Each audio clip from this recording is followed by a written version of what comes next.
3 days. I spent 3 entire days preparing for this moment. My hands, now bearing the small spots and lines that revelam meus 65 anos, worked tirelessly chopping, stirring, and baking. Every dish was selected with care.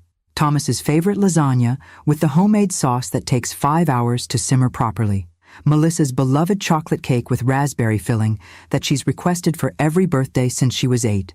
Little Sophie and Lucas's mac and cheese with the secret ingredient that always makes them ask for seconds. Even Victoria's complicated dietary preferences were accommodated with a gluten-free quiche that took 3 attempts to perfect. My modest dining room had never looked more beautiful. The table I'd saved for months to buy when the children were small gleamed under a fresh coat of polish. Family photos spanning decades lined the buffet. Thomas's graduation, Melissa's wedding to David, God rest his soul, Amber's first steps, the twins' birth, 65 years of life, 40 years of teaching high school English, and 20 years of holding this family together since Philip walked out, all represented in this carefully curated celebration. They'll be here at 1, I reminded myself, adjusting the handwritten place cards one final time. I'd even made one for Philip, despite our complicated history. After all, he was still the children's father, and in recent years we'd managed a civil relationship for family gatherings. Though lately, those gatherings had become increasingly rare. By 1:30, the lasagna was cooling too much. I sent a quick text to Thomas. Everything's ready whenever you are. Did traffic hold you up? By 2, I called Melissa, straight to voicemail. By 2:30, I tried Amber, my usually responsive granddaughter. Nothing. At 3, I sent a group message. Is everyone okay? Getting worried? Food's getting cold? At 3:30, I called Thomas's house. No answer. By 4 o'clock, I sat alone at my carefully set table, the food untouched, the candles burned down, staring at my silent phone. Had there been a terrible accident? Should I call hospitals? The police? Then my phone pinged. Thomas had sent a photo, a group shot of my entire family gathered around an elegant table in what was clearly Patricia Henderson's sunroom. There was Thomas with his arm around Victoria. There were Sophie and Lucas with desserts that definitely weren't from my kitchen. There was Melissa raising a champagne flute and Amber taking a selfie with Philip. My ex-husband was not only there, but seated beside Patricia, looking far too comfortable. The message below the photo read, "Sorry, Mom. Completely forgot to tell you. Patricia insisted on hosting a special brunch today and wouldn't take no for an answer. The kids had soccer after and Melissa needed to take Amber shopping for college. Rain check on your birthday? Next weekend maybe? Love you." The casual cruelty of it stole my breath. Not only had they forgotten my birthday celebration, one I'd been planning and discussing for weeks, but they were all together, celebrating something else, with someone else. With trembling hands, I scrolled through more photos Thomas had inexplicably included. Everyone laughing, Philip helping Patricia serve drinks, a cake, an actual birthday cake, being presented to the group. I zoomed in on the cake. In elegant frosting it read, "Celebrating Patricia's generosity. Thanks for the Aspen trip." So that was it. Patricia had bought my family's affection with the promise of a ski vacation. And they had all chosen her extravagant brunch over the modest celebration I'd spent days preparing, including Philip, especially Philip, who seemed particularly cozy with Patricia in several photos. I set my phone down and surveyed the silent room, the perfect table setting, the cooling food that represented hours of work and love. Something inside me, something that had been bending for years, finally snapped. For 2 decades, since Philip left me for his younger co-worker, who ironically left him just 3 years later, I dedicated myself to holding our family together. I'd worked extra tutoring jobs to help put Thomas through business school. I'd moved Melissa and little Amber into my home after David's sudden death. I'd been the steady, reliable, always available mother and grandmother, the one who remembered birthdays, attended school events, and was there for every crisis, large and small. And this was my reward, an empty table on my 65th birthday. I stood up slowly, my knees protesting after hours of cooking. With mechanical movements, I began packing up the untouched food, the lasagna, the quiche, the mac and cheese, the cake. All of it went into containers, then into the freezer. I wouldn't waste it, even if they had wasted my time and heart. As I cleaned, a memory surfaced, a conversation with my attorney last week. I'd finally received the inheritance from my father's estate, a sum that wasn't extravagant but was substantial enough that I'd planned to divide it among Thomas, Melissa, and my grandchildren. The paperwork was ready. I'd planned to tell them today over birthday cake. But now, I picked up my phone and called my attorney's office, surprised to find him still working on a Saturday. "James? It's Rose Parker. About that inheritance paperwork. I need to make a change." "Of course, Rose. What did you have in mind?" I looked at the message from Thomas again, at the smiling faces gathered around Patricia's table. Everything we discussed about dividing it among my children and grandchildren, I want to put that on hold. "May I ask why?" "Let's just say I'm reconsidering my options. In the meantime, I'd like to access some of those funds immediately. I have some plans to make." After hanging up, I did something I hadn't done in years. I poured myself a generous glass of wine and opened my laptop. Within an hour, I had booked a 3-week tour of the Italian countryside, a dream I'd deferred for decades while putting everyone else first. The following days passed in a blur of preparations. I told no one of my plans, not even responding to the belated birthday messages and half-hearted apologies that trickled in. Thomas stopped by briefly on Wednesday, leaving a hastily wrapped gift on my kitchen counter, a generic scarf that still had the clearance tag partially visible. "Patricia's organizing an amazing ski trip to Aspen for all of us this winter," he mentioned, barely looking up from his phone. "She wants you to come too, of course." "How generous of her," I replied neutrally. "She's been amazing, honestly. The twins adore her, and she's been really helpful with some investment advice for me. Even helped Melissa find a better apartment." I nodded, saying nothing about how I'd offered similar help to Melissa and been politely declined. "Oh, and you'll never guess who's been joining us for Sunday dinners at Patricia's. Dad? Isn't that weird? But nice, I guess, for us all to be together." "Fascinating," I murmured, as pieces began clicking into place in my mind. After Thomas left, I made one more call, to a private investigator recommended by a colleague from school. My suspicions had been growing, and I needed answers before I left. 2 days before my departure for Italy, the investigator delivered a thick envelope to my door. I spent that evening reviewing its contents, each page more shocking than the last. By morning, I had made copies and organized them with clear tabs and explanatory notes. On Friday, the day before my flight, I asked Thomas to stop by, saying I had some important documents for him. He arrived late, clearly impatient. "I can only stay a minute, Mom. We're all meeting at Patricia's for dinner." "This won't take long," I said, handing him the sealed envelope. "But I want you to promise me you'll open this and review everything inside. It's important." "What is it? Tax stuff?" He barely glanced at it. "It's about Patricia. And your father." That caught his attention. "What about them?" "Just read it, Thomas. Call me after you do."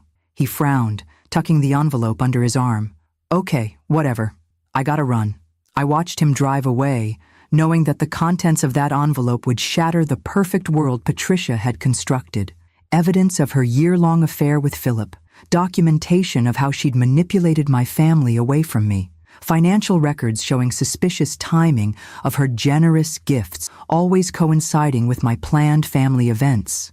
And most damning of all, recorded conversations between her and Philip discussing my father's inheritance, money they somehow knew about, despite my never mentioning it to anyone but my attorney. The last item in the envelope was a simple note from me.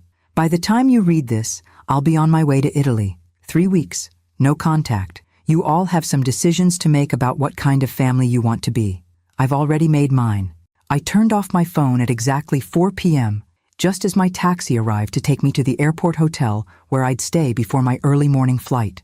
I estimated Thomas would open the envelope around 7 p.m. after dinner at Patricia's. By 8 p.m., my family's carefully constructed illusions would be shattered.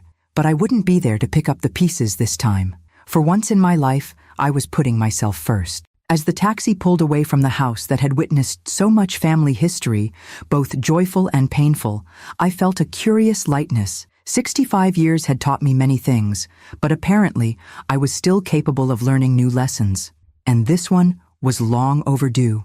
At precisely 6:42 a.m., as my plane lifted off American soil, I experienced a sensation I hadn't felt in decades: complete freedom.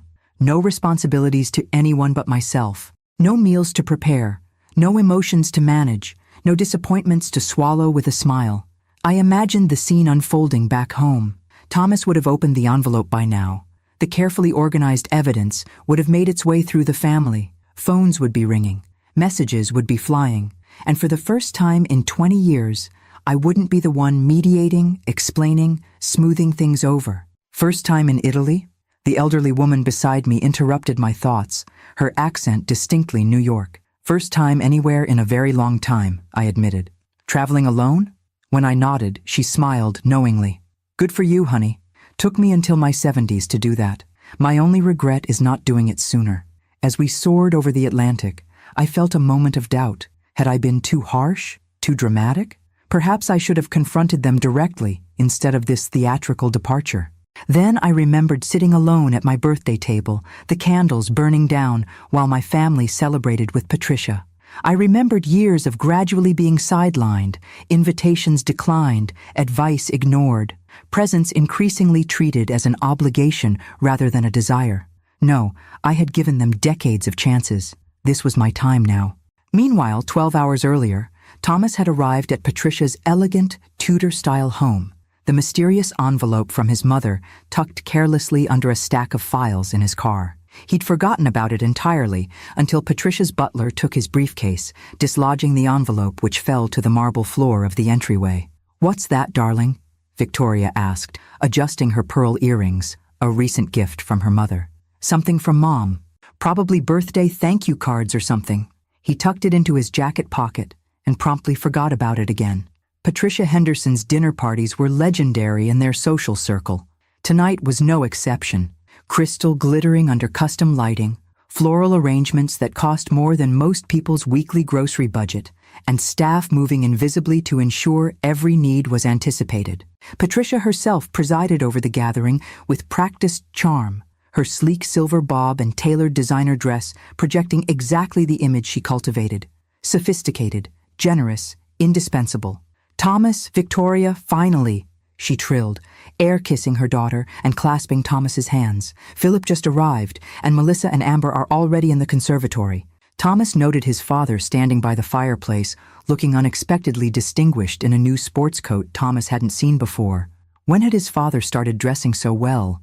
It was a marked improvement from the rumpled community college professor he'd been during Thomas's childhood. The evening progressed pleasantly through cocktails and into dinner, the conversation flowing as smoothly as the expensive wine. "I've finalized all the arrangements for Aspen," Patricia announced over the main course. "The chalet has 6 bedrooms, a private chef, and the most breathtaking mountain views." "Mom, you're too generous," Victoria beamed. "The twins will be beside themselves." "What about Rose?" Philip asked, swirling his wine with practiced elegance. "Will she be joining us?" Something in his tone made Thomas glance up sharply. There was a tension in his father's casual inquiry that seemed odd. "I mentioned it to her," Thomas replied. "She didn't seem particularly interested." "Your mother prefers simpler activities," Patricia interjected smoothly. "Not everyone appreciates the finer experiences."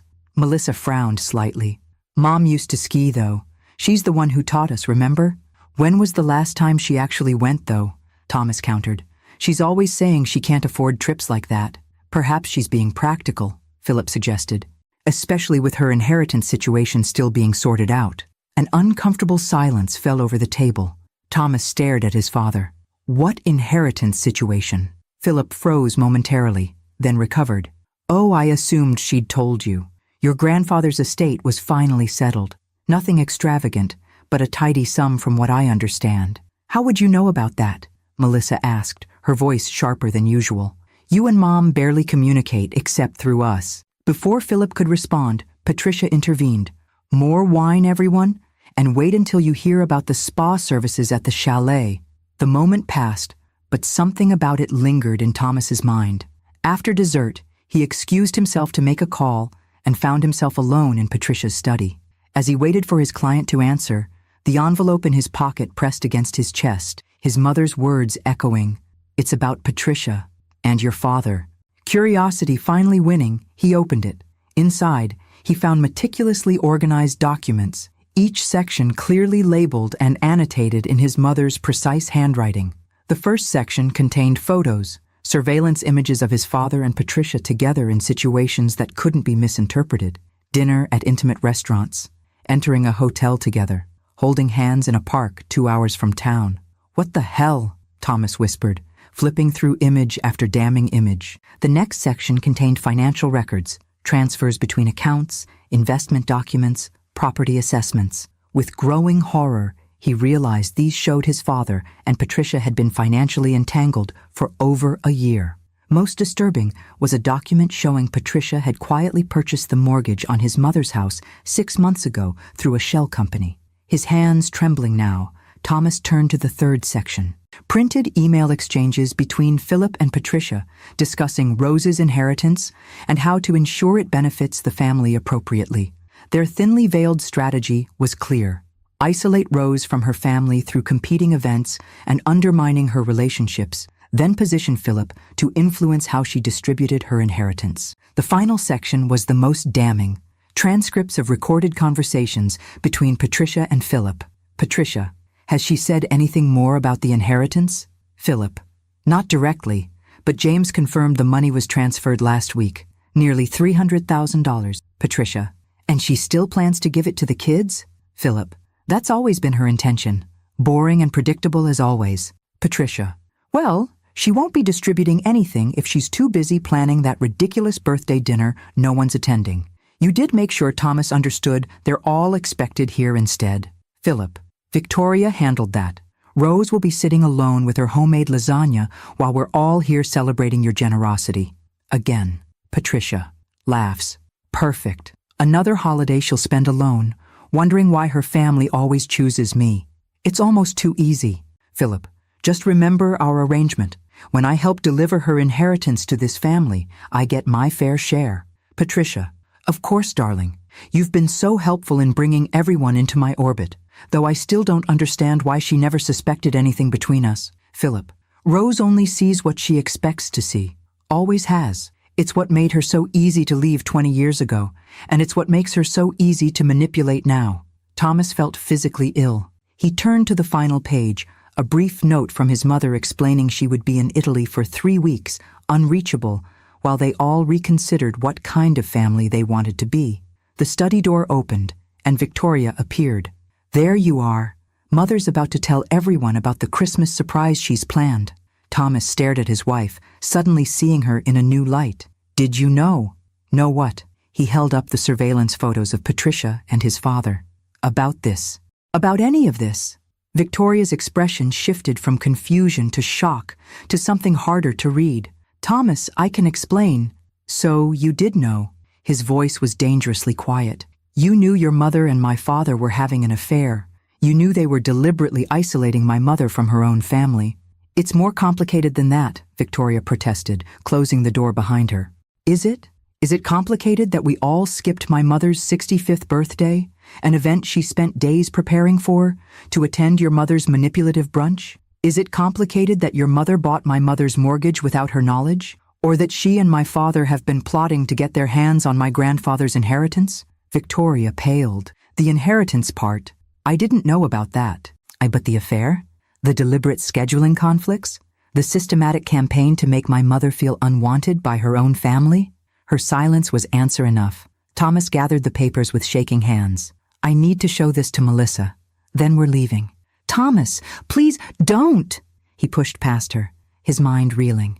Just don't. 20 minutes later, the elegant dinner party had devolved into chaos. Melissa, upon seeing the evidence, had confronted Philip publicly, her voice rising with each devastating revelation. Amber, horrified to discover the grandmother who had helped raise her had been deliberately excluded and manipulated, was in tears. Patricia's attempts to regain control of the situation only made things worse, especially when she slipped and referred to Rose's inheritance as wasted on someone who doesn't appreciate the finer things. By 9 p.m., Thomas had tried calling his mother 17 times.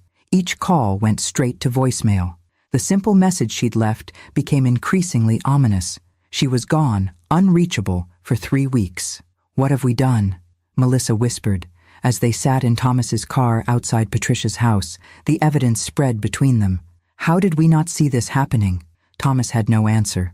He only knew that the mother who had always been their safety net, their constant support, their unwavering foundation, had finally reached her breaking point, and he wasn't sure if anything would ever be the same again. The morning sunlight streamed through wooden shutters, casting golden patterns across my bed at the small family-owned villa in Montepulciano. For a moment, disoriented from jet lag, I forgot where I was, or rather, where I wasn't. I wasn't in my modest home with its familiar creaks and drafts. I wasn't waking to a day of others' needs and expectations. I was in Tuscany, alone, by choice. Rolling over, I checked my phone out of habit, then remembered I'd turned it off before boarding my flight. 3 days of blessed silence. No frantic calls from Thomas. No guilt-inducing messages from Melissa. No manipulative overtures from Philip. Instead, the only sounds were church bells in the distance and birds conversing outside my window. I stretched luxuriously, feeling lighter than I had in years. At breakfast in the villa's sun-dappled courtyard, I met my tour companions, 8 other travelers, most older than me, all women except for a gay couple in their 70s. No one knew my story. No one had expectations. I was simply Rose, the retired English teacher from Boston, embarking on her first European adventure. "First day in Tuscany," announced Francesca, our Italian guide. "We begin with a walking tour of Montepulciano, then wine tasting at a family vineyard, followed by a cooking class this evening. Prepare your senses for pleasure, yes? Pleasure. When was the last time I'd prioritized my own pleasure? Even simple indulgences had always been tinged with guilt or practical considerations. But here, surrounded by strangers in this ancient landscape, I gave myself permission to simply experience joy. The cobblestone streets wound uphill, each turn revealing new wonders. A tiny chapel with frescoes painted by a Renaissance master, a workshop where an artisan crafted leather using techniques unchanged for centuries, a panoramic view of rolling vineyards stretching to the horizon. "Beautiful, isn't it?" said Margot, a silver-haired widow from Chicago who had fallen into step beside me. "First time I came to Italy was after my Harold died. Thought I was running away from grief, but turns out I was running toward living again." "I'm not running from grief," I said, surprising myself with my candor. "More like running from invisibility." Margot nodded knowingly. "Ah, the great female disappearing act. Happens to the best of us. Mother, wife, grandmother, so many roles that eventually swallow who we actually are." Her words struck a chord so deep I nearly gasped. That was exactly it. I had become so consumed by my roles that Rose herself had vanished. By afternoon, warmed by Tuscan sun and local wine, I felt myself beginning to emerge from a chrysalis I hadn't even realized had enclosed me. We sat at a long wooden table overlooking the vineyard, learning about the Sangiovese grapes that had grown in this soil for generations. "This wine," said the weathered vineyard owner Paolo, "it must breathe before you can appreciate its full character. We age it in oak, then in bottles, and still it needs air, needs to open itself, before it reveals its true essence." I sipped the ruby liquid, feeling it warm a path through my body. Perhaps I too needed to breathe, to open, to rediscover my true essence after years of being contained. That evening, during our cooking class, I found myself laughing genuinely for the first time in months as we struggled with pasta dough and debated the proper amount of garlic for authentic pomodoro sauce. My hands, which had prepared thousands of meals for others, now created something solely for my own pleasure. Later, falling into bed pleasantly exhausted and slightly wine-flushed, I allowed myself to wonder briefly about the chaos unfolding at home. Had they truly understood the evidence I'd provided? Were they remorseful or merely scrambling to control the damage? Did they miss me at all? Or just the services I provided? For once, I let these questions drift away unanswered. Their reactions were no longer my responsibility to manage. For the next 3 weeks, my only obligation was to myself. Meanwhile, back in Boston, the Parker family was in turmoil. "She's turned off Find My Friends," Thomas reported, pacing his living room where Melissa, Amber, and a subdued Victoria had gathered. "And she's not answering emails either. Did you try her friend Susan from the school?" Melissa suggested, her eyes red from crying. "They sometimes have lunch together." "So Susan says Mom mentioned a trip but was vague about details. Said Mom seemed happier than she's been in years." Thomas ran a hand through his disheveled hair. "How did we not notice how unhappy she's been?" "Because we weren't looking," Amber said quietly. Her young face was taut with anger and disappointment. not just at the adults around her, but at herself as well. None of us were. Victoria sat slightly apart, her usual confidence diminished. The previous night's confrontation had forced her to confront uncomfortable truths about her mother, her marriage, and her own complicity in Rose's isolation. "We need to find her," Thomas insisted. "Make sure she's safe. She's a grown woman, not a lost child," Melissa countered. "And honestly, after what we did, what we've been doing for years without even realizing it, maybe we should respect her wish for space." "Space is one thing," Thomas argued. "Disappearing to another continent without telling anyone exactly where is something else entirely." "She told James Hoffman," Victoria interjected. All eyes turned to her. Her attorney. That's how Patricia knew about the inheritance. "My mother, she has a contact in his office." The silence that followed was deafening. "So your mother has been spying on mine through her attorney's office?" Thomas finally asked, his voice dangerously quiet. Victoria flinched. "I didn't know until recently."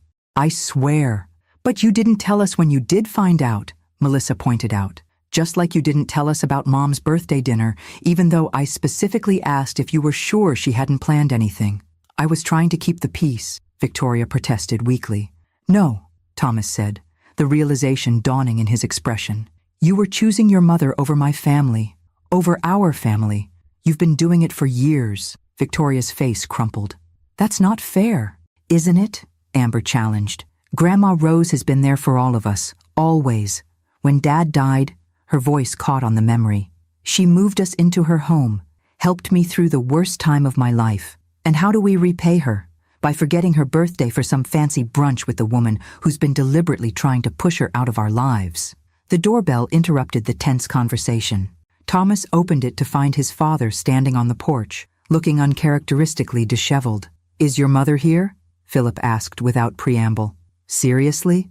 Thomas stepped back, allowing his father to enter but making his displeasure evident. "You think she'd come here after what you've done?" Philip had the grace to look uncomfortable as he faced the assembled family, all regarding him with varying degrees of hurt and anger. "I can explain," he began. "Save it," Melissa cut him off. "We've seen the evidence, the photos, the emails, the recorded conversations. Did you really think we'd never find out you and Patricia were using us to get to Mom's inheritance?" "It wasn't like that," Philip protested. "Or it didn't start like that." "How did it start then?" Thomas demanded. "When exactly did you begin sleeping with Victoria's mother and plotting to manipulate your ex-wife?" Philip sank into a chair, suddenly looking every one of his 68 years. "Patricia and I reconnected at Sophie's birthday party last year. It just happened. The financial discussions came later, after she mentioned Rose might be coming into some money. And that justified systematically isolating Mom from her family?" Melissa's voice trembled with fury. "Scheduling competing events to ensure she'd be alone on holidays? Undermining her relationship with her own grandchildren?" "Where is she?" Philip asked, ignoring the accusations. "Patricia says she's left the country." "Italy," Thomas confirmed coldly. "Beyond that we don't know, and even if we did, we wouldn't tell you." "She'll cool down," Philip said, with the dismissive confidence of a man accustomed to women accommodating his behavior. "She always does. Remember when I left? Everyone thought she'd fall apart, but she just kept going, taking care of everyone else like always." "That's not cooling down," Amber interjected, her young voice cutting through the room. "That's suppressing her own pain to protect everyone around her." "There's a difference." Philip stared at his granddaughter, seemingly taken aback by her insight. "You never deserved her," Melissa said quietly.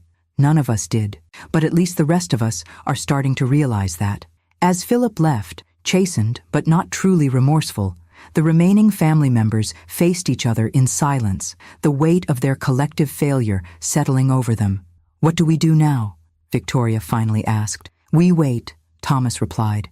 "And while we wait, we take a hard look at how we got here, and how we make sure Mom knows she matters to us when she returns." "If she returns," Amber murmured, giving voice to the fear they all shared, but none had dared to speak. In the growing silence, the empty space where Rose should have been seemed to expand, becoming a presence itself, a testament to how profoundly her absence was finally being felt. The Amalfi Coast unfolded before me like a vivid dream, vertiginous cliffs plunging into azure waters, pastel-colored villages clinging impossibly to mountainsides, lemon groves perfuming the air. By the 10th day of my Italian sojourn, I'd settled into a pleasant rhythm of discovery and rest, allowing each experience to wash over me without the constant mental arithmetic of others' needs and preferences. "You've changed since Montepulciano," observed Margot as we shared a lemon granita at a cafe overlooking Positano's beach. The tour group had bonded quickly, but Margot and I had formed a particular connection, recognizing in each other women reclaiming their identities after years of self-erasure. "Have I?" I licked tart sweetness from my spoon, savoring the simple pleasure. You've relaxed. When we started, you kept checking your phone even though it was off. You'd get this worried look, like you were calculating the cost of enjoying yourself." I laughed softly. "That obvious, was it? To another recovering people-pleaser? Absolutely." She tilted her head, studying me. "Want to talk about it yet? Whatever cataclysm propelled you across an ocean with 3 weeks' notice?" Until now, I'd shared only the barest outline of my situation with my new friends. But sitting there, with the Mediterranean glittering below and the scent of lemons in the air, I found myself wanting to give voice to my experience. "My family forgot my 65th birthday," I began.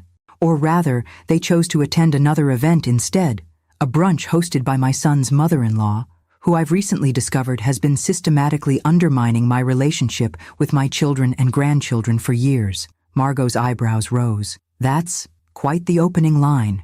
Over the next hour, the whole sordid tale spilled out. Philip's betrayal 20 years ago and his apparent new betrayal with Patricia, the gradual erosion of my central role in the family, the discovery of their manipulation and financial scheming, my dramatic departure. The strangest part, I concluded, is that I don't feel guilty.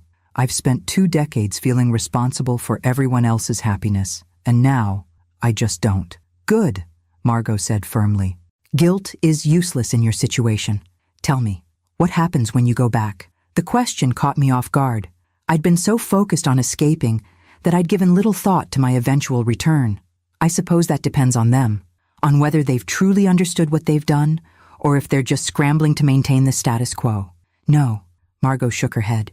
"It depends on you, on what you're willing to accept going forward. That's the hard part of awakening to your own worth. You can't go back to sleep." Her words stayed with me as we continued our coastal exploration. That evening, in the privacy of my hotel room, I finally turned on my phone.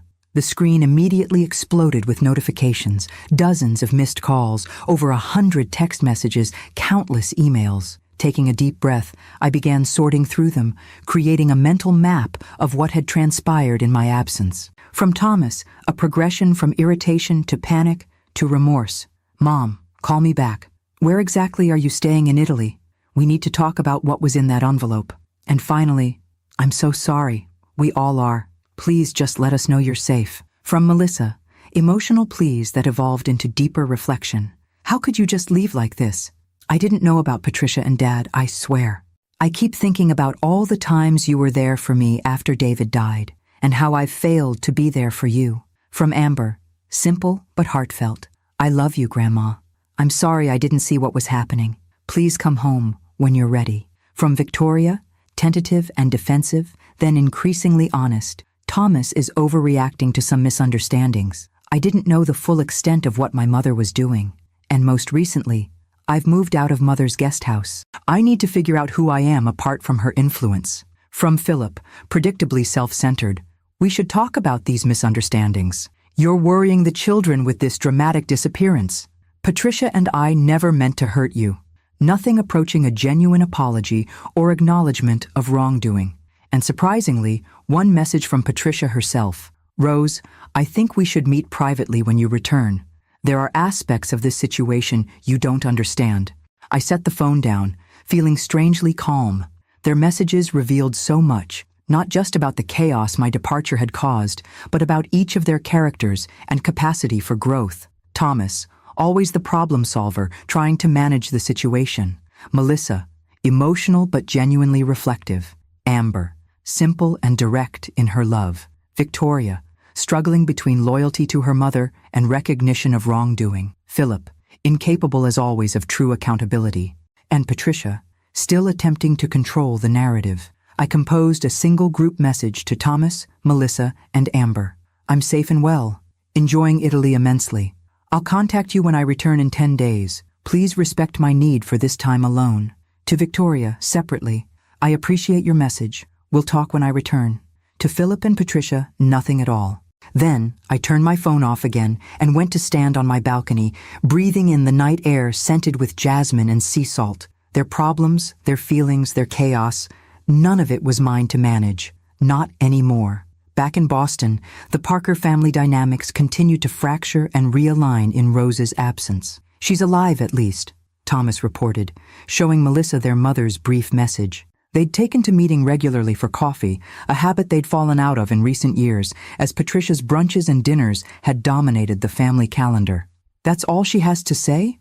Melissa's voice wavered between hurt and understanding. After nearly 2 weeks of silence? Can you blame her? Thomas stirred his coffee absently. We've treated her like a background character in our lives for years. Now she's finally writing her own story. Across town, Victoria was packing the last of her belongings from the guest house on her mother's estate, where she and Thomas had been living while renovating their main home.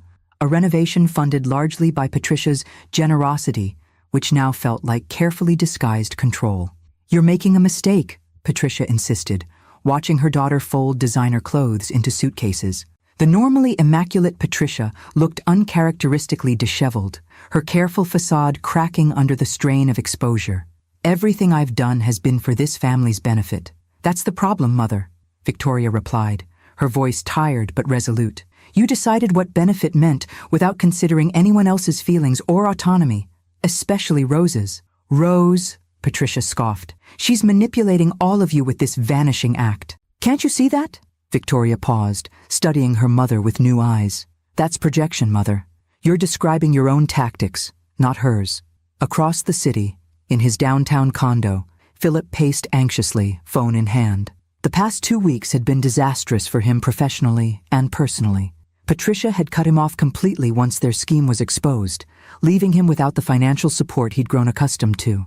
Several of his colleagues at the community college had received anonymous emails detailing his attempt to manipulate his ex-wife's inheritance, leading to an uncomfortable meeting with the department chair about ethical standards. Most concerning was his lawyer's revelation that Rose's inheritance, the money he and Patricia had been so eager to access, had been partly used to fund her Italian trip, with the remainder placed in an irrevocable trust benefiting only her grandchildren's education, completely bypassing both Thomas and Melissa.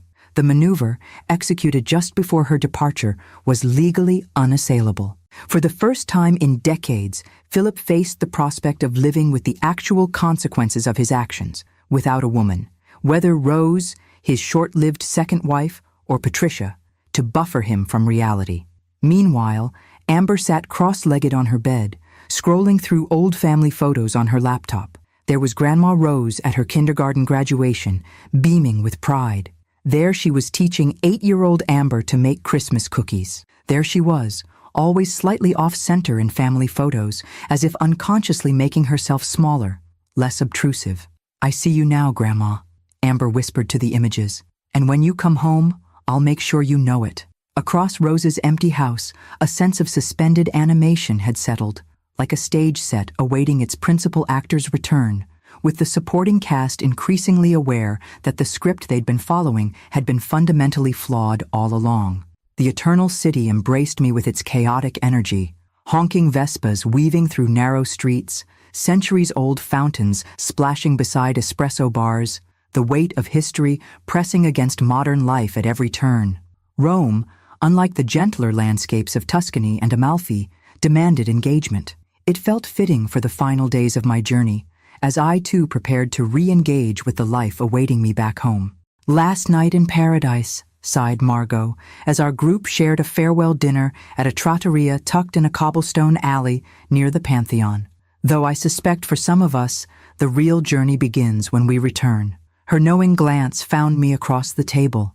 I'd finally shared the complete story of my departure with our small circle of travelers, finding unexpected solace in their unbiased perspectives. I'm not the same woman who left Boston, I admitted, twirling pasta around my fork. I'm just not sure what that means for everyone waiting for me. It means boundaries, darling, said Edward, one half of the gay couple who'd become my unexpected confidants. Magnificent, glorious, non-negotiable boundaries. His husband, Richard, nodded sagely. The people who truly love you will adjust. The ones who only loved what you did for them, well, they'll have some growing to do.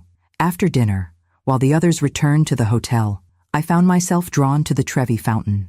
Despite the late hour, tourists clustered around the Baroque masterpiece, tossing coins and snapping photos. Finding a small space on the edge, I fished a euro coin from my purse. Tradition held that 1 coin ensured a return to Rome. 2 coins promised new romance, and 3 guaranteed marriage. I smiled at the superstition, then tossed a single coin over my shoulder. Not because I particularly believed, but because I wanted to acknowledge that this journey had changed me in ways that deserved some small ceremony. The coin splashed into the illuminated water, joining thousands of others, thousands of wishes, hopes, intentions. Mine wasn't a wish for return, though. It was a commitment to carry this newfound sense of self back into the life that awaited me. My phone vibrated in my pocket, the first time I'd carried it with me in days. A text from Thomas. Airport pickup confirmed for Thursday. Just me, as you requested. I'd finally made contact 2 days earlier, setting clear parameters for my return. I would not be walking into a dramatic family gathering. I would not be immediately thrust back into the role of mediator, emotional caretaker, or family linchpin. I would return on my terms, dealing with each relationship individually. Some things couldn't wait for face-to-face conversations, however. Earlier that day, I'd finally responded to Patricia's message requesting a private meeting. There is nothing to discuss, I'd written. You deliberately isolated me from my family for your own gain. You conspired with my ex-husband to access my inheritance. You scheduled competing events to ensure I'd be alone on holidays and birthdays. These aren't misunderstandings, but calculated actions intended to harm me and exploit my children and grandchildren. I have no interest in hearing your justifications. Her response had been immediate and revealing. You've always played the victim so well, Rose. Funny how everyone sympathizes with the selfless martyr without questioning why she needs to be seen that way. There are 2 sides to every story. Your children came to me because I offered what you couldn't, freedom from your suffocating need to be needed. The message had stung, not because it was true, but because it contained just enough distortion of truth to make me pause. Had my dedication to my family sometimes veered into dependency? Had I unconsciously cultivated their reliance on me to fulfill my own need for purpose? Standing now before the magnificent cascade of the Trevi Fountain, I allowed these uncomfortable questions to surface. Growth didn't come from defending against all criticism, but from sifting through it for valuable insights. Yes, perhaps I had derived too much identity from being the family caretaker. Perhaps I had sometimes enabled dependency rather than fostering independence. These were patterns worth examining and adjusting. But Patricia's manipulation and Philip's betrayal remained inexcusable, regardless of any role I might have played in creating vulnerability to their schemes. Recognizing my own patterns didn't mean accepting blame for others' deliberate cruelty. This clarity felt like the final gift of my Italian sojourn, the ability to hold complex, sometimes contradictory truths simultaneously. I could acknowledge my imperfections while still standing firm in my worth. I could love my family deeply while requiring them to treat me with respect. I could forgive without forgetting. My last night in Rome, I packed methodically, mentally preparing for re-entry into my life, a life that would need significant recalibration. The woman returning to Boston was not the same one who had fled 3 weeks earlier. The question was whether my family would recognize this transformation and whether they had undergone transformations of their own. Patricia Henderson had never been refused entrance anywhere in her adult life. Yet here she stood on Rose's front porch, facing Thomas's implacable expression as he blocked the doorway. "She's not even home yet," he said flatly. "And when she is, she'll decide if and when she wants to see you." "This is ridiculous," Patricia snapped. "We're adults. We should be able to sit down and discuss this situation rationally." "There's nothing rational about what you and Dad did," Thomas replied. "And frankly, I'm still deciding whether I want you in my life, let alone whether Mom should have to face you." Patricia's carefully maintained composure slipped. "After everything I've done for you and Victoria, the connections I've provided, the vacations, the private schools for the twins, you mean the bribes?" Thomas's voice hardened. The strings attached generosity, designed to pull us away from Mom and position yourself as the family matriarch? That woman has manipulated all of you for years with her self-sacrificing routine, Patricia hissed. Poor Rose, always giving, never taking. Have you never wondered why she needs to be seen that way? Why she can't just be happy without being everyone's savior? Thomas studied his mother-in-law with new clarity. You know what I've realized these past weeks? You and Mom represent completely different kinds of strength. Hers comes from giving when she can. Yours comes from taking whatever you want. Victoria doesn't share your simplistic view, Patricia said, regrouping. She understands family loyalty. Actually, I do, came Victoria's voice as she appeared behind Thomas. I just finally understand which family deserves that loyalty. Patricia's face hardened. You'll regret taking her side. Both of you will. That's the difference between you and Rose, Thomas said quietly. She never made us choose sides. You created sides where none needed to exist. As Patricia stalked back to her luxury SUV, Victoria leaned against Thomas, a subtle tremor running through her. That was harder than I expected. You did the right thing, he assured her, though his own voice betrayed uncertainty. Their marriage had been severely tested these past weeks, as Victoria struggled to separate from her mother's influence while Thomas processed his anger over her complicity. Across town, in Melissa's apartment, Amber was helping her mother prepare for Rose's return, cleaning, arranging fresh flowers, baking Rose's favorite lemon cake. Do you think she'll forgive us? Melissa asked, her voice small as she frosted the cake. Amber considered the question seriously. I think Grandma's never really been about forgiveness or punishment. She's about love with accountability. She'll love us regardless, but things will be different. When did you get so wise? Melissa marveled at her daughter. Probably around the time I watched my grandmother get on a plane to Italy by herself at 65 after being taken for granted by everyone who was supposed to love her, Amber replied with gentle bluntness. That kind of thing tends to clarify perspectives. Meanwhile, Philip sat in his condo, staring at the typed letter he'd spent days crafting. Unlike Patricia, he harbored no illusions about immediate reconciliation with Rose. 20 years as her ex-husband had taught him that, while she didn't hold grudges, she also didn't forget lessons learned. The letter wasn't really an apology. Philip wasn't capable of the level of self-reflection that would require. Instead, it was a carefully worded request that she not permanently damage his relationship with their children through whatever she might say upon her return. Even now, he was thinking of himself, his image, his comfort, his relationships. The irony that this self-centeredness had cost him his marriage, alienated his children, and destroyed his relationship with Patricia remained beyond his grasp. As Rose's plane crossed the Atlantic, the constellation of people affected by her absence prepared for her return, some with genuine remorse and determination to change, others with strategies to manage the fallout, and a few with the dawning recognition that the family dynamic had been permanently altered. What none of them fully grasped was that the woman returning to them had undergone the most profound transformation of all. The familiar skyline of Boston appeared through the airplane window, stirring a complex mixture of emotions. After 3 weeks of liberation, I was returning, not to resume my former life, but to forge a new one that honored both my responsibilities and my newfound sense of self. Nervous? Asked the woman beside me as we began our descent. Determined, I replied after a moment's consideration. The word felt right on my tongue. Not anxious, not dreading, but purposeful. Passing through customs, I felt an odd sense of displacement. The Rose who had left was a woman defined by her utility to others. The Rose returning carried herself differently. Shoulders back, gaze direct, steps deliberate. Thomas waited beyond the security checkpoint, his tall frame easily visible above the crowd.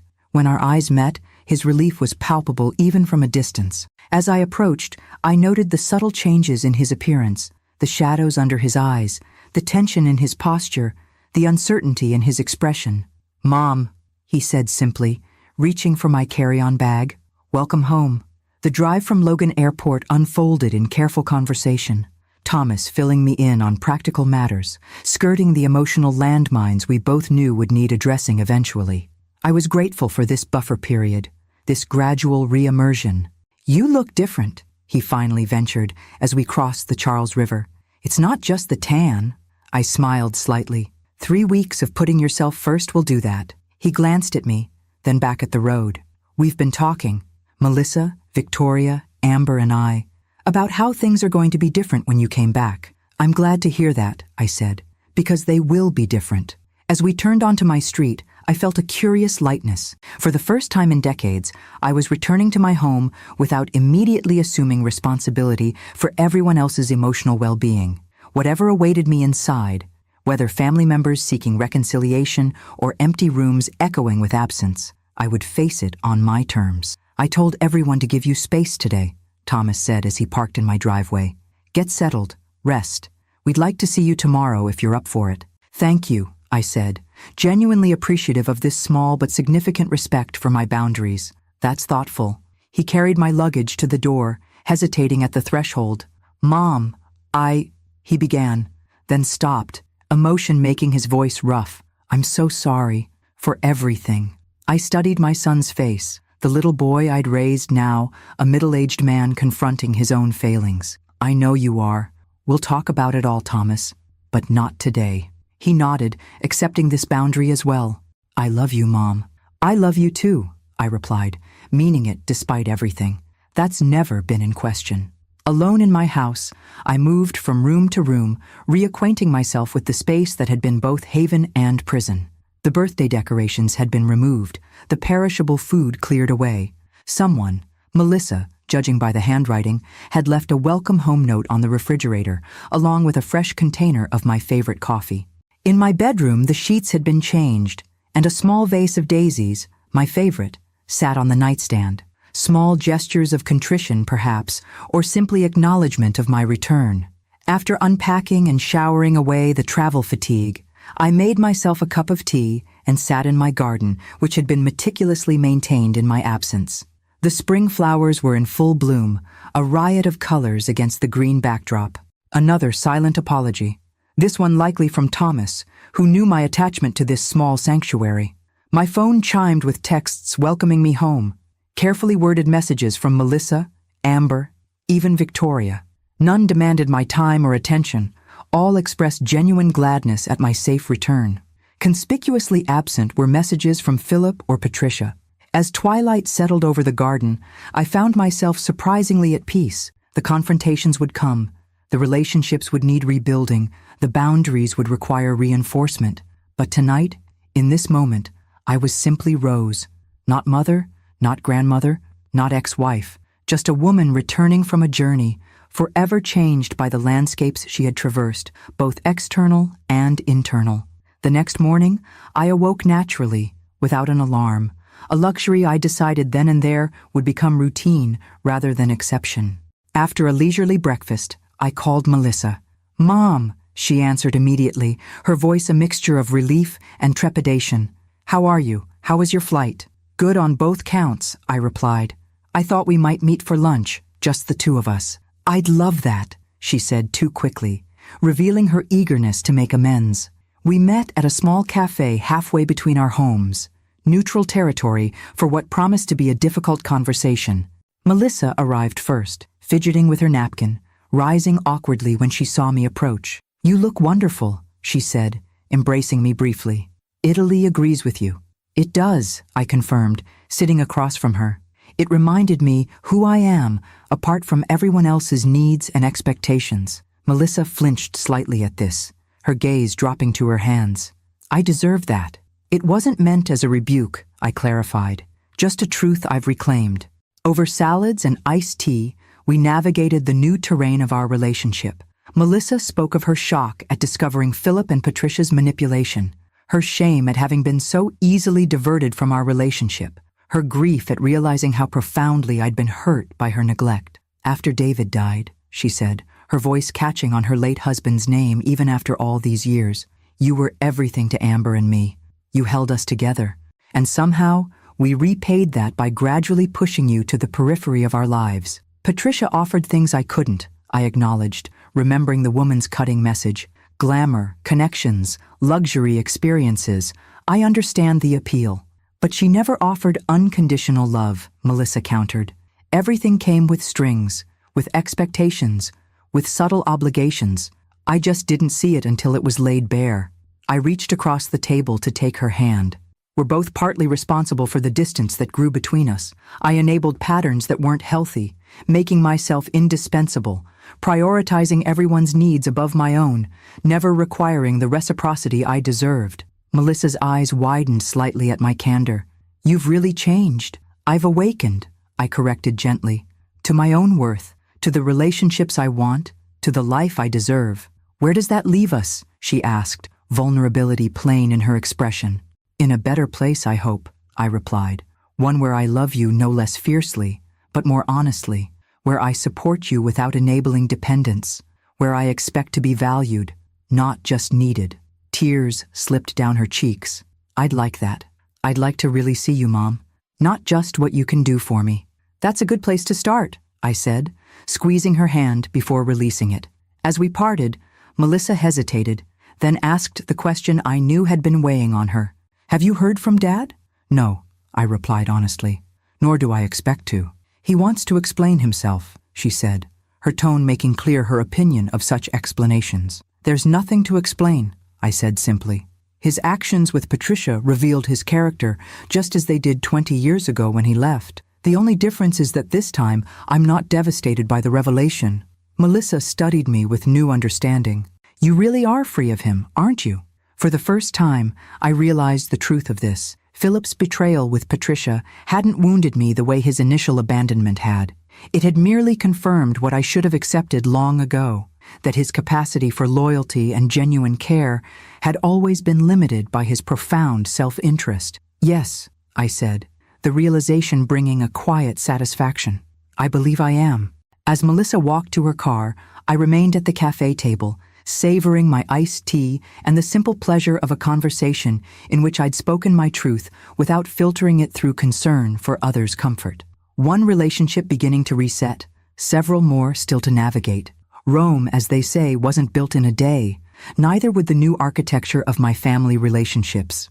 The weekend after my return brought sunny spring weather that coaxed tulips and daffodils into brilliant display across my garden. I'd spent the previous days in careful, individual conversations with family members, lunch with Melissa, coffee with Thomas, an evening walk with Amber. Each interaction had been honest, sometimes painful, but ultimately healing. Today would be different. Today, for the first time, I would see them all together, Thomas and Victoria with the twins, Melissa and Amber, for a casual afternoon gathering I'd suggested. Not a formal family meeting to hash out grievances, but not quite a normal family get-together either. Something in between, a tentative rebuilding. I'd been explicit about one thing. Neither Philip nor Patricia was welcome. That boundary, at least, was non-negotiable.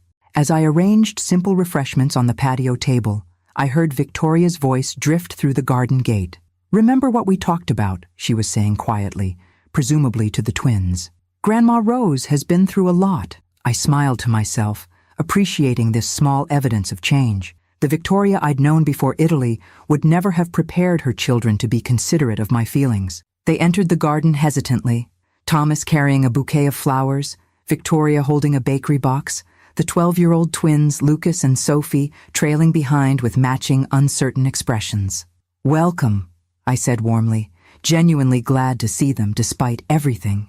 The twins rushed forward first, their initial hesitation dissolving into enthusiastic hugs. "Grandma, did you see the Colosseum?" Lucas asked excitedly. "Did you fight any gladiators?" I laughed, ruffling his hair. "The gladiators retired a few centuries ago, I'm afraid." Victoria approached next, her usual confident demeanor noticeably subdued. "These are for you," she said, offering the bakery box. "Cannoli from Modern Pastry. I remembered you mentioning once that they reminded you of your grandmother." The thoughtful gesture, recalling a detail I'd shared years ago in passing, caught me by surprise. "Thank you, Victoria. That's very kind." Thomas hung back slightly, watching the interaction with a mixture of hope and wariness. The dynamics between Victoria and me had always been the most strained, built on mutual tolerance rather than genuine affection. Melissa and Amber arrived moments later, completing our circle. As everyone settled around the patio table, I noticed the subtle reconfiguration of allegiances and connections. Victoria sitting closer to Melissa than she normally would have, the two of them sharing a look that suggested newfound understanding. Amber positioning herself protectively near me, Thomas watching everyone with the careful attention of someone navigating unfamiliar terrain. "Before we begin," I said, pouring lemonade into glass tumblers, "I want to thank you all for respecting my request for individual conversations first. It's given me a chance to speak with each of you about your perspectives on what happened. And for us to apologize properly," Amber added firmly, her young face serious. I smiled at my granddaughter, appreciating her directness. "Yes, that too. Now, I didn't invite you here for a formal family meeting, but I do want to say something to all of you together." They fell silent, attention focused on me with an intensity I wasn't accustomed to receiving from them as a group. "My trip to Italy wasn't just about escaping a painful situation," I began. "It was about rediscovering who I am apart from all of you, apart from being needed, being useful, being reliable. I found something there I hadn't even realized I'd lost, my sense of self as a woman with her own desires, dreams, and boundaries." I took a sip of lemonade, choosing my next words carefully. "I love you all deeply. That hasn't changed and won't change. But how I express that love and what I expect in return, that has changed. I won't be the family member who's always available, always accommodating, always putting herself last." Victoria shifted uncomfortably, but nodded in acknowledgement. "I won't compete with Patricia for your time or attention," I continued. "I won't chase relationships that aren't freely given. And I certainly won't tolerate being manipulated, deceived, or taken for granted." "That's more than fair, Mom," Thomas said quietly. "It's the bare minimum," Amber corrected, her loyalty to me undiminished by the weeks of family turmoil. "Grandma deserves so much more than just not being treated badly." I reached over to squeeze her hand, touched by her fierce advocacy. "What I'm saying is that I'm establishing boundaries, something I should have done years ago. And while I'm open to rebuilding our relationships, they need to be built on honesty, reciprocity, and genuine care." Melissa wiped away a tear. "We want that too, Mom. All of us." Victoria, who had remained largely silent, finally spoke. "I owe you the biggest apology, Rose. I allowed my mother to use me as a wedge in this family. I participated in isolating you, even if I didn't fully understand what was happening." Her admission, offered without excuses or qualifications, surprised me. "Thank you for acknowledging that, Victoria. I've moved out of her guest house permanently," she continued. "Thomas and I are looking for a new home, something within our actual means, not subsidized by my mother's generosity." She faltered on the last word, perhaps realizing for the first time how Patricia's financial support had functioned as control. "What about Christmas this year?" Sophie piped up suddenly, her 12-year-old mind jumping ahead to practical concerns. "Will we still have it at Grandmother Patricia's house?" An uncomfortable silence fell over the group. The question, innocent but pointed, highlighted the practical implications of the family's fracture. "That's something your parents will need to decide," I said gently, rescuing Thomas and Victoria from the awkward moment. "But whatever they decide, I'll be having my own celebration here, and you're all welcome." "I vote for Grandma Rose's house," Lucas declared with the decisive certainty of youth. "Patricia's house has fancier stuff, but we can't touch anything. It's boring." A ripple of laughter broke the tension, and the conversation shifted to lighter topics: my Italian adventures, the twins' upcoming soccer tournament, Amber's college plans. As the afternoon progressed, I observed the subtle dance of our family recalibrating, testing new boundaries, discovering new connections, navigating the altered landscape of our relationships. When they departed a few hours later, I felt tired but hopeful. There had been no dramatic confrontations, no tearful group hugs, no sweeping declarations of transformation, just small, genuine moments of connection and respect that suggested possibility. That evening, as I pruned some overgrown roses in the fading light, I heard the garden gate open again.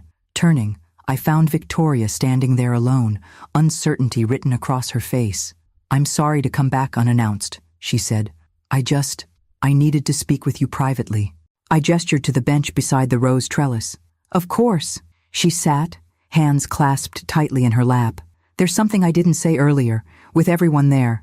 Something I need you to know." I waited, pruning shears still in hand.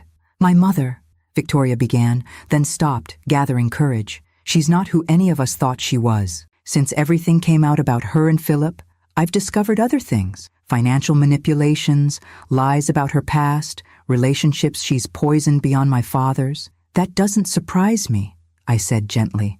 It should have surprised me, Victoria replied, her voice catching. But on some level I've always known. I just chose not to see it because the alternative was too frightening. What alternative is that? That I might be like her, Victoria whispered, giving voice to what I suspected was her deepest fear. That I might have that same capacity for manipulation, for using people, for putting appearances above authentic connection. I set down my shears and turned to face her fully. Victoria, the fact that you're here, having this conversation, already proves you're not your mother. How can you be sure? Her question held genuine anguish. Because Patricia would never question herself this way, I said simply. She would never recognize her own patterns, let alone try to change them. Victoria absorbed this, a glimmer of hope softening her features. I want to be better, for Thomas, for the twins, and, she hesitated, for you too, if you'll let me try. In that vulnerable moment, I saw beyond the polished exterior Victoria had always presented, beyond the daughter-in-law who had tolerated me while gravitating toward her mother's more glamorous influence. I saw a woman confronting painful truths about her upbringing, her choices, and her potential for change. I'd like that, I said, surprising both of us with my sincerity. As Victoria left, I returned to my roses, carefully removing dead growth to make space for new blooms. The metaphor wasn't lost on me. Sometimes the most beautiful gardens emerge after the most ruthless pruning. The letter arrived exactly 2 weeks after my return from Italy. Heavy cream stationery, with Patricia Henderson's monogrammed return address embossed in gold in the corner. It sat on my entry table, where the mail carrier had pushed it through the slot, its presence somehow dominating the space despite its modest size. I let it sit untouched while I went about my morning routine. Coffee in the garden, a chapter of the novel I was reading, a call with Margot to share updates on our post-Italy lives. Only after these pleasurable rituals did I return to the envelope, slicing it open with the letter opener my students had given me upon my retirement. Patricia's handwriting was as precise and controlled as the woman herself. Rose, while you've made it clear you have no interest in hearing my perspective, I find myself compelled to offer it nonetheless. The narrative that has taken hold in our family, that I maliciously plotted to isolate you from your children and grandchildren, is a simplistic interpretation of a complex situation. The truth is that I simply offered what you could not: social connections, cultural experiences, financial guidance. That your family gravitated toward these offerings speaks to their natural desires, not to any manipulation on my part. As for Philip, surely you of all people understand his weaknesses. Our connection, while ill-advised, was hardly the grand conspiracy you've painted it to be. We are two lonely people who found comfort in each other's company. Your dramatic departure to Italy has certainly achieved its intended effect. My relationship with Victoria is damaged, potentially beyond repair. My standing in this family has been diminished. If vengeance was your goal, congratulations are in order. I propose a truce. We are both intelligent women of a certain age. Surely we can find a civilized way forward that doesn't involve continuing to fracture this family. I suggest a private meeting, at a location of your choosing, to discuss how we might coexist peacefully for the sake of those we both care about. Patricia Henderson. I read the letter twice, noting its careful construction, the strategic admissions cushioned by deflections, the subtle victim positioning, the framing of my actions as vengeance rather than self-preservation. It was masterfully done, revealing far more about Patricia than she likely intended. Setting the letter aside, I considered my options. Ignoring it would be simplest. Responding with anger would be satisfying, but ultimately unproductive. Agreeing to meet would potentially open a door I'd firmly closed. Yet something in me, perhaps the new Rose who had emerged in Italy, perhaps the teacher who had spent decades recognizing teachable moments, felt a certain clarity was needed. Not for Patricia's benefit, but for my own. I picked up my phone and composed a text to Victoria. Your mother has written asking to meet. Before I respond, I'd like to know if this would complicate things for you. Her reply came quickly. Please don't let my situation influence your decision. I'm working through my relationship with her in therapy. Whatever you decide, I support you. Another small evidence of change. The Victoria of 3 months ago would never have acknowledged needing therapy, let alone respected my autonomy so explicitly. After careful consideration, I drafted my response to Patricia on my own stationery, simple white paper with just my name at the top. No embellishments, no pretense. Patricia, I've received your letter and considered your request for a meeting. I'm willing to meet, not to negotiate a truce as you suggest, but to provide the clarity that seems to be missing from your understanding of recent events. Let me be entirely direct. I did not go to Italy for vengeance. I went for myself, to reclaim the time, energy, and identity that had been gradually eroded through years of putting others first. That this journey catalyzed changes in family dynamics was inevitable, but not its primary purpose. You write that you simply offered what I could not. This framing suggests a competition I never consented to enter. My relationships with my children and grandchildren should never have been treated as a zero-sum game where your gain required my loss. As for Philip, I harbor no illusions about his character. Our marriage ended 20 years ago for good reason. What concerns me is not your relationship with him, but your joint discussions about accessing my inheritance, conversations you've not addressed in your letter. If you still wish to meet after this clarification, I'm available Tuesday at 2 p.m. at the Willowbrook Tea Room. This will be a one-time conversation. I have no interest in an ongoing relationship with you, but I am willing to establish clear boundaries that will allow family gatherings to proceed without unnecessary tension. Rose Parker. I mailed the letter that afternoon, feeling neither anxiety nor anticipation about the potential meeting. Whatever Patricia's response, I was secure in my position. Not defensive, not attacking, simply clear about my boundaries and expectations. 3 days later, I sat at a corner table in the Willowbrook Tea Room, a pot of Earl Grey steaming gently before me. I'd arrived early, selecting a location that offered both privacy and the security of public surroundings. At precisely 2 p.m., Patricia entered, her appearance as immaculate as ever despite the subtle signs of strain around her eyes. "Rose," she acknowledged, taking the seat opposite me. "Thank you for agreeing to meet." "Thank you for being punctual," I replied, pouring tea for us both. No sense in pretending this was a social occasion between friends. Patricia took a measured sip, then set her cup down with deliberate care. "I'll be direct. The situation has become untenable. Victoria barely speaks to me. The twins haven't visited in weeks. Even my social circle has been affected. Apparently, attempting to steal a grandmother's family makes for scandalous gossip at charity luncheons. That would be difficult," I acknowledged without sympathy, "though I'm curious why you've framed this entirely in terms of its impact on you." A flash of irritation crossed her face. "Would you prefer I pretend this has been beneficial for anyone? The family is fractured. Surely that wasn't your intention." "The family was already fractured," I corrected her. "The difference is that now it's happening openly rather than through subtle manipulations behind my back." Patricia sighed, adjusting her strategy. "Look, Rose, we both care about this family, albeit in different ways. Can't we find some arrangement that allows everyone to move forward?" "That's precisely why I agreed to meet," I replied. "Not to rehash the past or debate who wronged whom, but to establish clear parameters for the future." I removed a folded paper from my purse and placed it on the table between us. "These are my boundaries. They're non-negotiable, but they're also reasonable. I won't attempt to prevent anyone from having a relationship with you if they choose to. I won't speak ill of you to the grandchildren. I won't create competing events designed to force family members to choose between us." Patricia glanced at the paper without touching it. "And what do you expect from me in return?"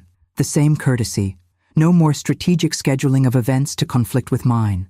No more undermining comments about me to family members. No more financial entanglements designed to create obligation or dependency." "You make me sound positively Machiavellian," Patricia remarked, a hint of her usual composure returning.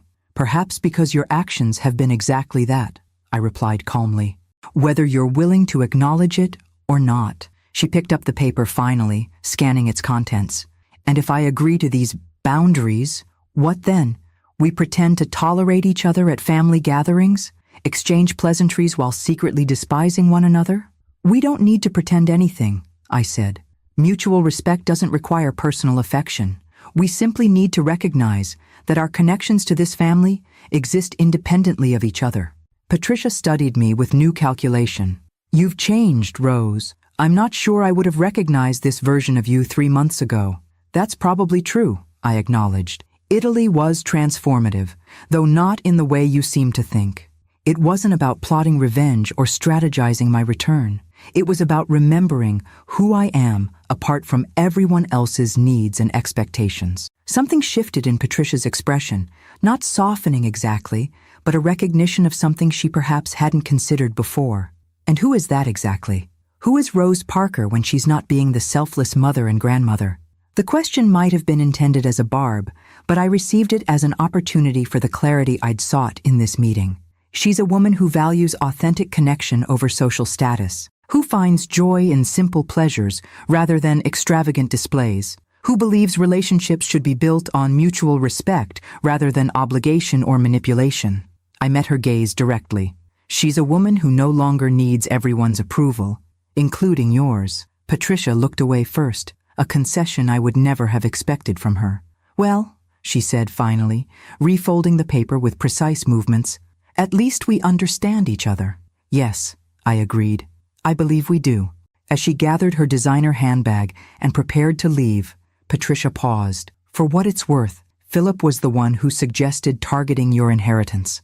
That was never my idea. I smiled slightly at this final attempt to create division.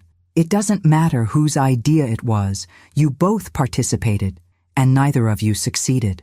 After she departed, I remained at the table, finishing my tea with a sense of completion rather than victory. The confrontation I'd once dreaded had proven to be neither as difficult nor as satisfying as anticipated. Instead, it had simply confirmed what Italy had taught me, that the power others held over me had always been power I'd given them, and what is freely given can be reclaimed just as freely. June unfurled in a tapestry of longer days and warmer temperatures, gardens bursting into riotous bloom, neighborhood children released from school into the freedom of summer. 2 months had passed since my return from Italy, and life had settled into new patterns, some comfortably familiar, others refreshingly different. I'd established a routine that prioritized my own well-being alongside family connections. Mondays were reserved for a book club I'd joined with several fellow retired teachers. Wednesdays, I volunteered at the community garden near the high school where I'd taught for decades. Thursdays, I took an art class, discovering a passion for watercolors that had lain dormant since college. Weekends often included family visits, but always on terms that respected my other commitments and interests. The anniversary of David's death, Melissa's husband, Amber's father, fell on a perfect summer Tuesday, 7 years since the heart attack that had taken him at 39. Traditionally, this somber milestone had been marked by a quiet dinner at my house, where I'd prepare David's favorite foods and create space for Melissa and Amber to share memories and grief. This year, however, brought a surprising shift. "Mom," Melissa said during our weekly phone call the Sunday before, "I was thinking about Tuesday. Would you mind if we did something different this year?" "Of course not," I replied, curious about the tentative hope I heard in her voice. "What did you have in mind?" "David always talked about taking us sailing on the harbor, but we never got around to it. I found this sunset memorial cruise where families can scatter flowers in memory of loved ones." She paused. "I thought it might be nice, a way to honor him that feels alive somehow.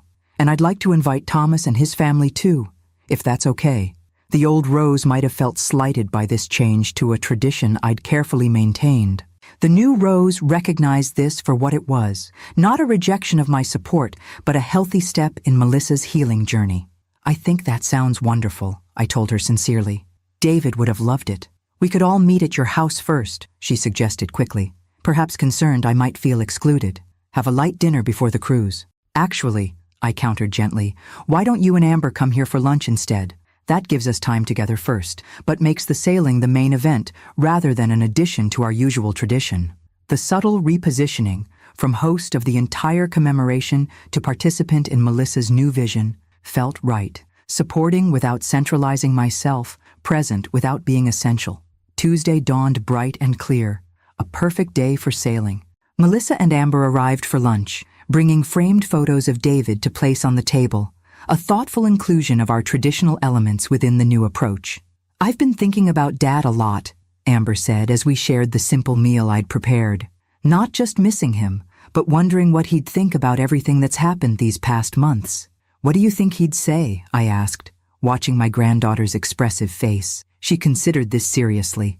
"I think he'd be really proud of you, Grandma, for standing up for yourself, for not letting yourself be pushed aside." A smile touched her lips. "He always said you were the strongest person he knew, even though you never made a big deal about it."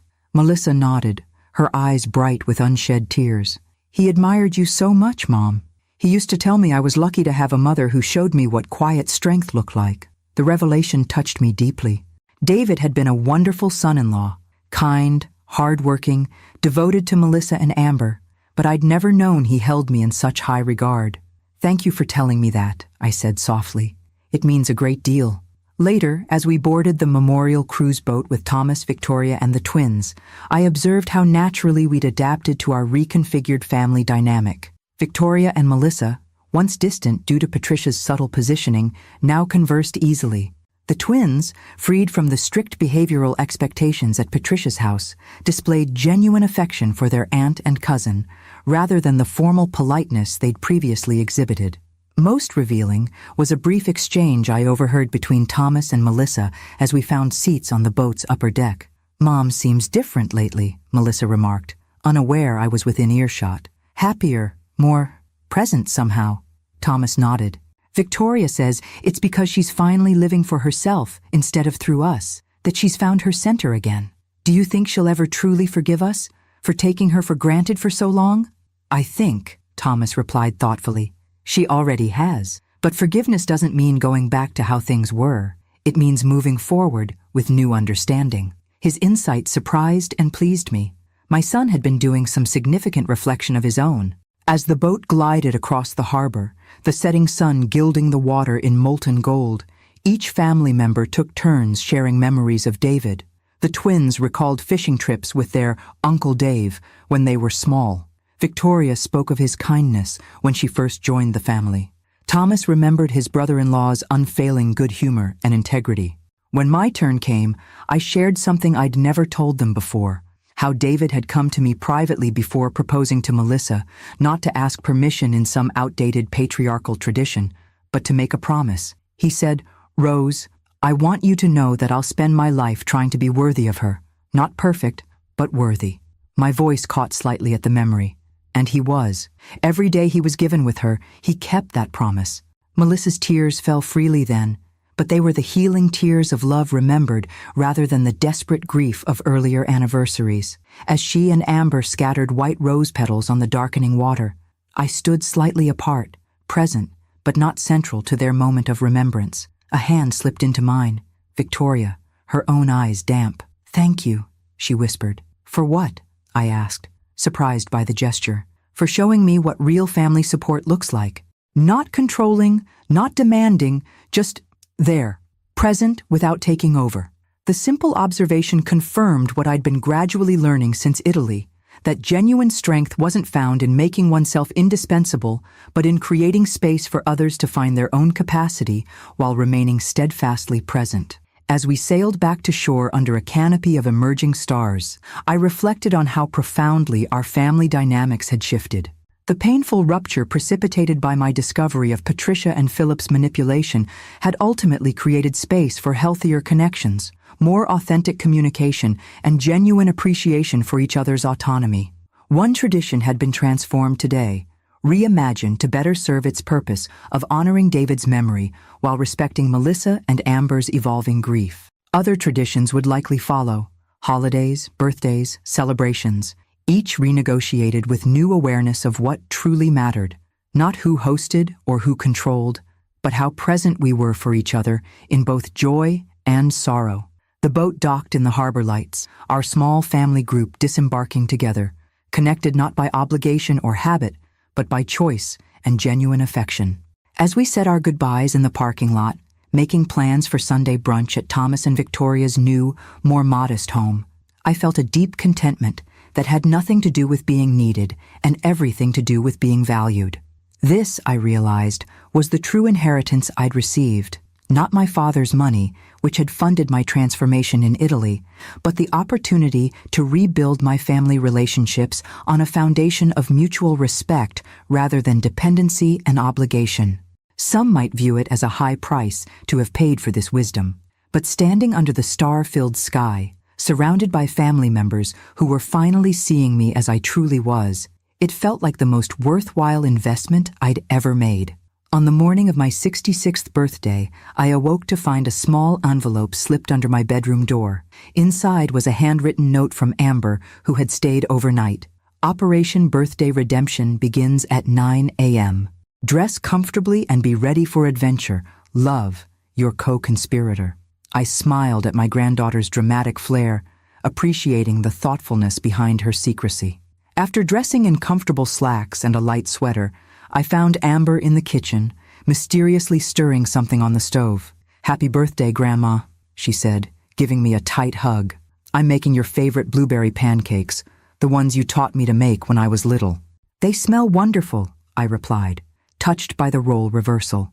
For so many years, I had been the one preparing special birthday breakfasts for everyone else. "This is just the beginning," she assured me with an enigmatic smile. "The family has been planning for weeks." After breakfast, a text from Melissa directed us to meet her at the Boston Public Garden. There, beside the swan boats, stood my daughter holding a picnic basket and a bouquet of daisies. "Happy birthday, Mom," she said, embracing me warmly. I thought we'd start with something simple, but meaningful. The three of us enjoyed a leisurely boat ride followed by a picnic under flowering trees. As we finished our lunch, Melissa handed me a small wrapped package. "It's not much," she said, suddenly shy. "Just something I thought you might appreciate." Inside was a journal bound in soft Italian leather. "I noticed you keeping a travel journal in the photos you shared from Italy," she explained. "I thought you might want a new one for your next adventure." "My next adventure?" I asked, running my fingers over the buttery leather. Melissa and Amber exchanged knowing glances. "That's part of the surprise," Amber said. "You'll find out later." A text from Thomas directed us to our next destination, the Museum of Fine Arts, where he and Victoria waited in the gallery housing Monet's water lilies, which I'd always loved. "We thought you might enjoy an hour of art appreciation," Victoria explained, handing me a small gift bag containing a set of premium watercolor brushes, a thoughtful acknowledgement of my new painting hobby. As we wandered through the galleries, I noticed something remarkable. Everyone was fully present. No one checked phones or seemed distracted by other obligations. Their attention was genuine, their engagement complete. Later, we met the twins at a nearby cafe known for its authentic Italian gelato. Sophie and Lucas presented me with handmade cards and a playlist they'd created titled Songs for Grandma's Next Adventure, another mysterious reference to something I was apparently not yet supposed to know about. As evening approached, Thomas suggested we all return to my house to freshen up before dinner. When we arrived, I was surprised to find my garden transformed. Twinkling lights strung between trees, a table elegantly set on the patio, tantalizing aromas drifting from the kitchen. "Surprise!" the family chorused as I took in the scene. "We thought about taking you to a restaurant," Thomas explained. "But then we realized this is where family celebrations should happen, in your home, which has always been the heart of our family. But," Victoria added quickly, "we're doing all the work. You're the guest of honor tonight." As I was ushered to a comfortable chair with a glass of Prosecco, I watched my family work together with surprising coordination. Thomas and Lucas grilled on the patio, while Victoria, Melissa, and Sophie arranged platters of antipasti. Amber acted as hostess, ensuring my glass was filled and regaling me with amusing stories from her freshman year of college. The meal was a loving recreation of the Italian dishes I described from my trip: homemade pasta with fresh basil, grilled vegetables drizzled with olive oil, crusty bread for soaking up sauces. They'd clearly put significant effort into researching recipes and techniques. "This is beautiful," I said, genuinely moved. "Thank you all." "There's more," Melissa announced as dessert was cleared away. Thomas appeared with a large envelope, which he placed before me with ceremonial solemnity. "This is from all of us," he said, "a small token of our appreciation for everything you've done, and our acknowledgement that it's time for you to continue the journey you began in Italy." Inside the envelope, I found airline tickets and hotel reservations for 2 weeks in the south of France. "Margot mentioned you talked about visiting Provence next," Amber explained, referring to my Italian travel companion with whom I'd maintained a close friendship. "She's going to meet you there. We wanted to give you something that wasn't about us," Thomas added. "Something just for you, for the woman who's rediscovered herself this past year." Victoria nodded. and we've already arranged coverage for all family responsibilities while you're away. No excuses, no guilt. I looked around the table at their expectant faces, seeing in each a genuine desire to support my continuing journey of self-discovery. A year ago, such a gift would have been unthinkable, not because they wouldn't have considered it, but because none of us would have recognized its necessity. I don't know what to say, I admitted, emotion making my voice unsteady. Say you'll go, Melissa urged. Say you'll continue becoming the Rose Parker who went to Italy and came back stronger. And say you'll forgive us for taking so long to see you clearly, Thomas added quietly. I reached out to take his hand, then Melissa's, forming a chain of connection around the table. There's nothing to forgive anymore. We've all grown this year, not just me. As the evening mellowed into comfortable conversation punctuated by laughter, I reflected on the journey that had brought us here, from an empty birthday table to this abundant celebration of genuine appreciation and love. The inheritance I'd received from my father had funded my Italian awakening, but the true legacy I'd claim was this: the courage to value myself enough to require others to value me too, and the wisdom to recognize that authentic love thrives best with clear boundaries and mutual respect. 1 year ago, I'd sat alone at a carefully prepared table, invisible to the family I'd devoted myself to for decades. Tonight, I sat at a table prepared for me, truly seen by that same family, not for what I could provide, but simply for who I was. The circle had closed, the lesson was complete, and the journey, beautifully, continued.